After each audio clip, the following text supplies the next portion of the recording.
Nós vamos falar agora sobre essa preocupação com a falta de chuva aqui na nossa região, no Vale do Taquari, e também a questão envolvendo a agricultura.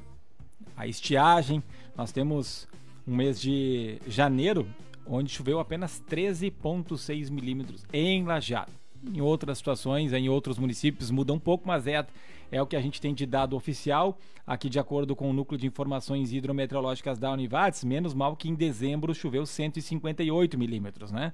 Novembro choveu menos, foi 85, e assim nós vamos. Mas agora nós temos apenas 13 milímetros no mês. E esse calor também prejudica bastante. Nós tivemos hoje a máxima do ano, 38 graus e 1/10, a sensação térmica de 45 graus aqui em Lajeado. Tudo isso gera consequências. Nós temos um município que é Arvorezinha, aqui na nossa região, que já declarou situação de emergência aí por conta da estiagem. A tendência é que isso aconteça com outros municípios também. Vamos saber da Emater, através do Cristiano Lasti, gerente regional, da situação de momento, se mudou, porque se falava lá atrás que teríamos uma preocupação muito grande com a estiagem, depois amenizou um pouco e agora está acontecendo, né, esse tempo seco aqui mais uma vez na nossa região. Bem-vindo à nossa programação, boa tarde.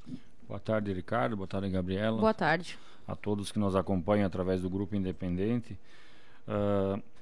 Situação complicada, né, e bem estranha. A última vez que nós estivemos aqui, nós conversávamos sobre a questão da previsão que tinha aí de uma leve estiagem que poderia vir, o Laninha, né? Depois ele acabou se desconfirmando aí, e agora janeiro tá apertando aí para as culturas, principalmente que estão em enchimento de grão e finalização de cultivo. Quais seriam essas culturas? Principalmente o milho que ele está na fase de enchimento de grão, floração, ele acaba apanhando bastante e perde muito produtividade, né?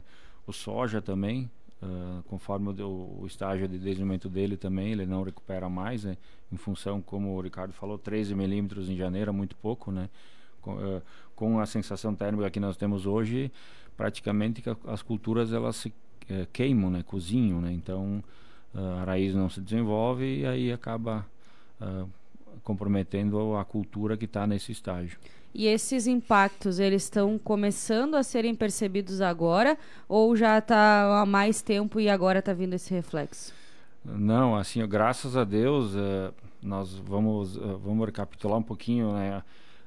Pós-enchente aí, primavera, ainda o inverno ele colaborou, agosto foi bom, setembro foi bom, e o clima, né? E o pessoal conseguiu preparar algumas áreas, conseguiu retomar algumas atividades, principalmente na área de cultivos aí, e eles conseguiram implantar na época correta, né?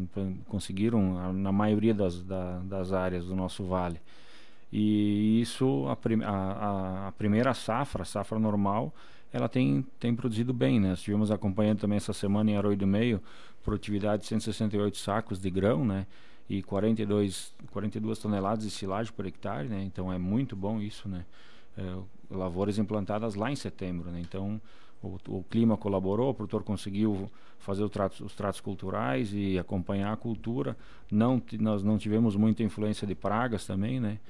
E a primeira safra ela tá bem. O problema é o que está agora, né? Agora, principalmente a última semana aí, que apertou mesmo, né? Depois do pós-enchente, tudo andou da forma como deveria, digamos assim. Até o ano de 2024, para as culturas, pós-enchente, sim. E agora o janeiro tá bem estranho, porque, como o Ricardo falou, né, nós não tínhamos essa... Lá no início no início do inverno, saída ali do inverno, primavera, nós tínhamos uma previsão do Laninha. Depois mudou, que ela seria neutra, um ano neutro.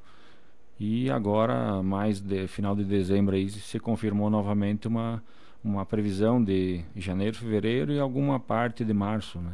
Só para ter um comparativo, janeiro do ano passado, janeiro de 2024, segundo a Univates, choveu 143 milímetros. Ou seja, nós estamos, sim, tem metade do mês pela frente, mas a previsão não aponta muita chuva não, ainda para os próximos dias, próximas semanas. Nós temos 1/10 do que choveu aqui em Lajeado no mesmo mês no ano passado. Cristiano, vocês falam aí em fevereiro e março, né? Não chegasse a citar agora. O que vocês recebem de atualização, de previsão? E nós temos, eu citei Arvorezinha, nós temos 3 municípios no Rio Grande do Sul. Um deles é Arvorezinha, que já decretaram situação de emergência por causa da estiagem. Santa Margarida do Sul e Manuel Viana também já decretaram nessa semana.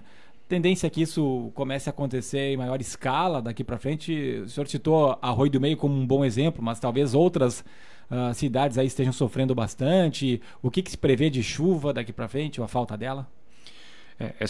A previsão de chuva ela tá bem descompassada também, né? Porque ela tem chovido agora, há poucos minutos tem chovido em alguma região aqui bem pertinho. No Cruzeiro o colega estava falando que choveu, então onde tem essa mancha da nuvem acaba tendo umidade. Às vezes do vizinho do lado, ou da comunidade do lado, acaba não tendo o mesmo reflexo.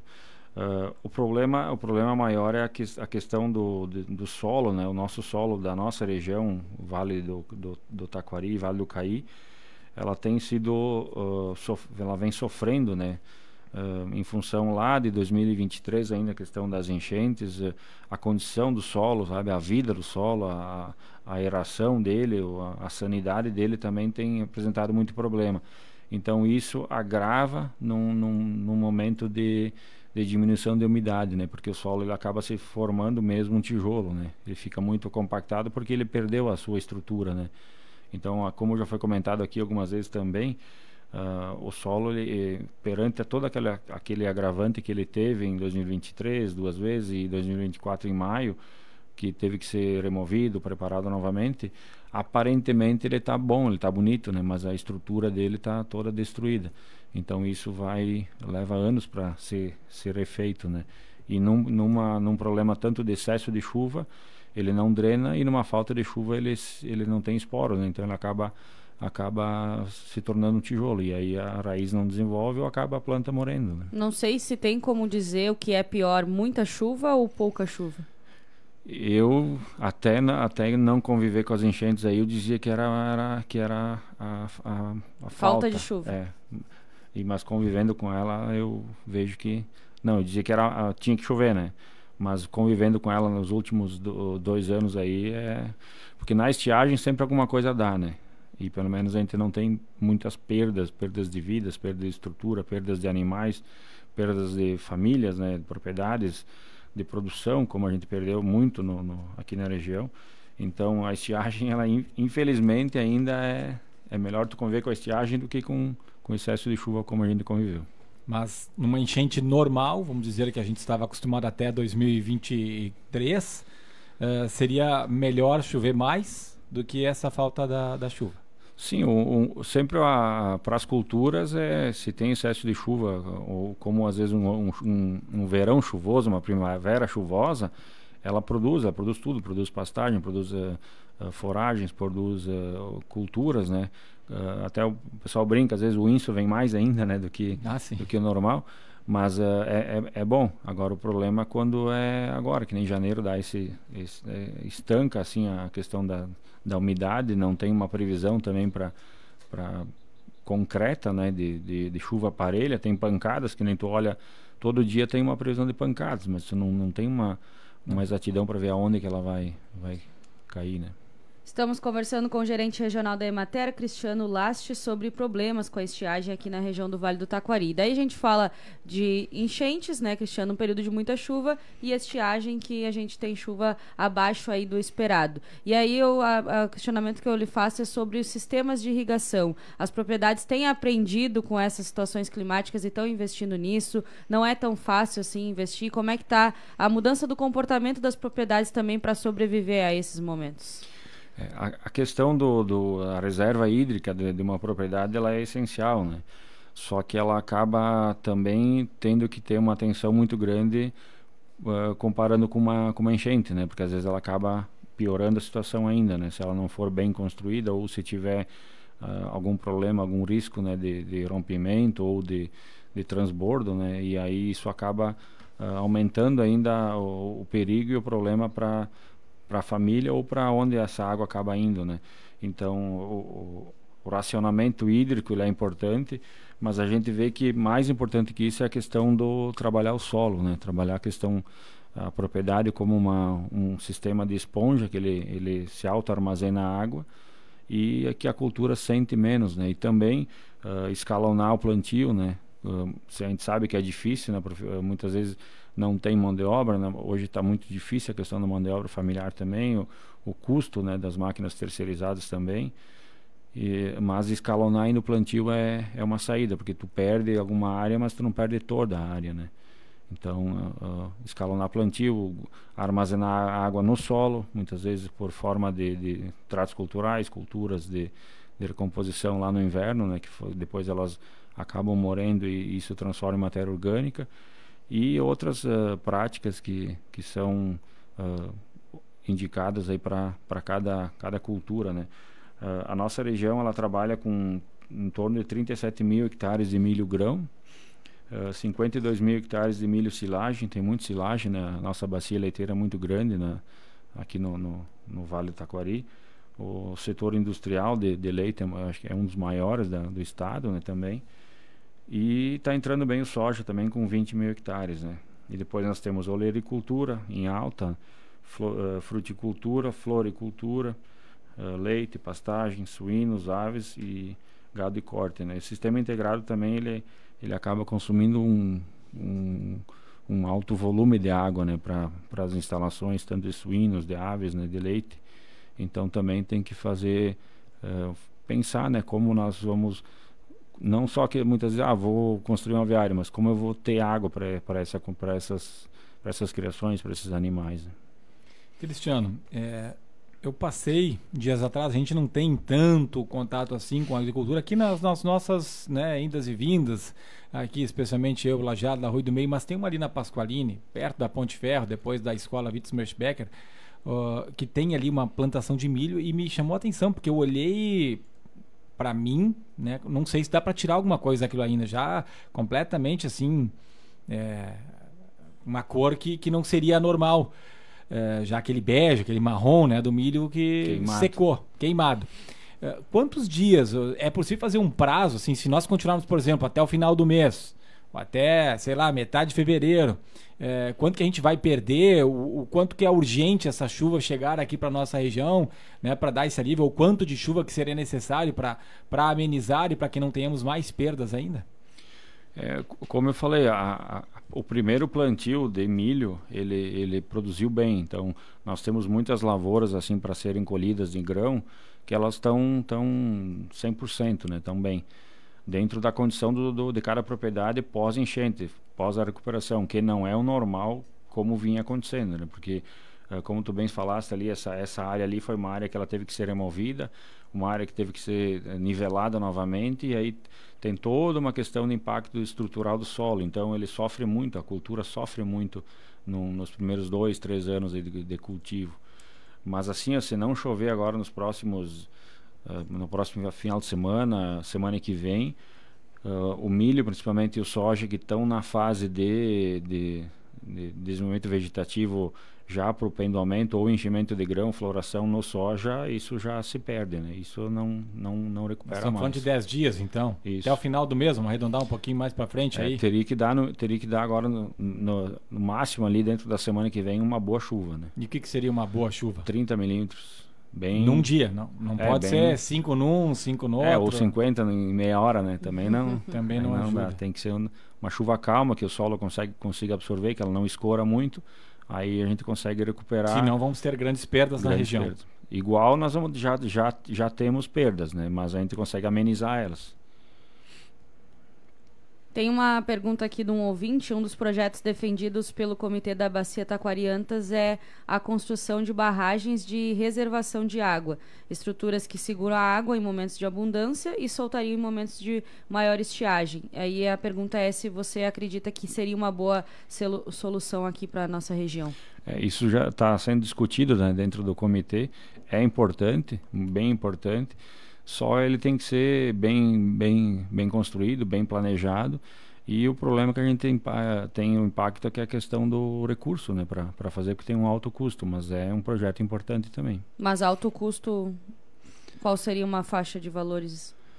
É que isso seria construído lá mais para cima, né, na região mais que que é ali na região de cima de Casca, ou aqui na região para cima de Pozo Novo, aí que ainda que a água não depois ela venha para nós, né?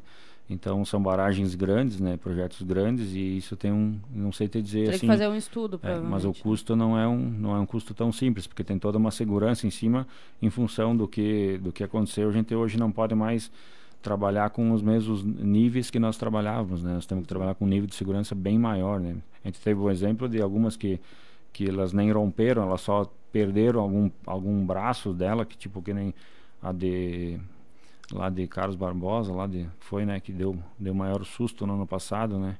Não da barragem lá de Santa Teresa. A barragem foi de que abriu o braço, né? Isso, que abriu um braço e aí deu todo aquele susto. Então é uma obra que tem que ser muito bem pensada e bem feita, mas ela vem ajudar com certeza. Muito bem, Cristiano Last, mais algum recado aí, uma dica de repente para os agricultores, para quem está nos acompanhando nesse momento, nessa época tão complicada? Assim, procurar sempre, que nem tu fala, né, tentar planejar a propriedade, planejar as atividades, né, Ricardo e Gabriela, e a todos que nos escutam, porque todo o negócio ele tem que ser, hoje não dá mais para, infelizmente, o custo está muito alto, então é muito dinheiro investido e muitas vezes muito dinheiro que a gente perde, né, o produtor perde, e depois a gente sabe o sofrimento que é para conseguir restabelecer as propriedades, né, os sistemas produtivos. Então ter um planejamento bem organizado, bem feito, e procurar sempre um acompanhamento, procurar um corpo técnico, procurar a autocapacitação também do próprio produtor, e tentar escalonar a questão dos plantios, né? Não apostar vou plantar 10 hectares de milho, não, vou plantar todo na mesma semana, não. Daqui a pouco planta 4 numa semana, 4 na outra, escalona, né? Que daí tu conseguir passar uma chuva e pegar outra, tu tem pelo menos uma área salva, né? Tem uma garantia. Isso. Tá certo, Cristiano, muito obrigada por vir até aqui à Rádio Independente, nos passar todas as informações aí, e ficamos na torcida, né, para que chova um pouco e amenize esses prejuízos que, como você disse, alguns já aconteceram, mas se não chover podem ser ainda maiores. Eu acredito que próximos dias nós vamos ter uma chuva para dar uma amenizada e tranquilizar um pouco o pessoal, né, porque a região principalmente ela tem sofrido muito, né,